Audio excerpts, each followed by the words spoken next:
Yep. When I was in high school, we had a library area where we all assembled uh, at the beginning of the day so she could check to see who's there. Uh, and she had a practice that when we were going to leave that common area, she would ring the bell and everybody would stand up. The boys would stand up to the left of their seats, and the girls would stand up in the right of the seats, so that they ended up with the boys would all be in one row and the girls would all be in another row. And then they would depart from that and go down the stairs, different stairs for each group. And that way you don't have any boys going down the stairs and looking back at the girls and so forth. So, but that was the way, I think there's a reason she came up with that plan. Well, anyway, she also taught a math class.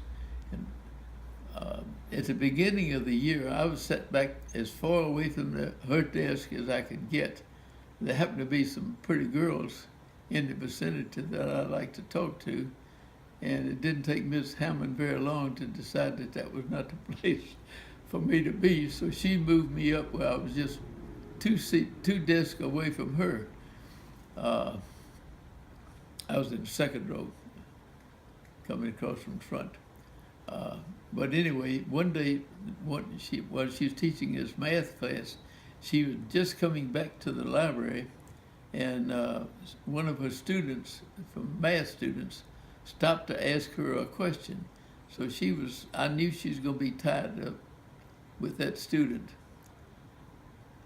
So I figured out that I could ring that bell and get back in my seat before she could get away from that student to see who rang the bell.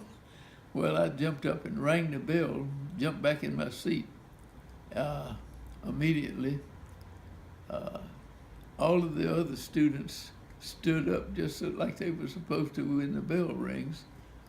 Miss Hammond rushed in, and she saw rushing down the outside aisle Chester Bishop. Now, Chester always looked like he's stepping over two cotton rows. So he's taking real long strides and pretty fast. So she glared at Chester for several seconds, but then she didn't say it. She didn't have positive proof, so she didn't do anything to Chester. So she went ahead and rang the bell, and we all dismissed from the room.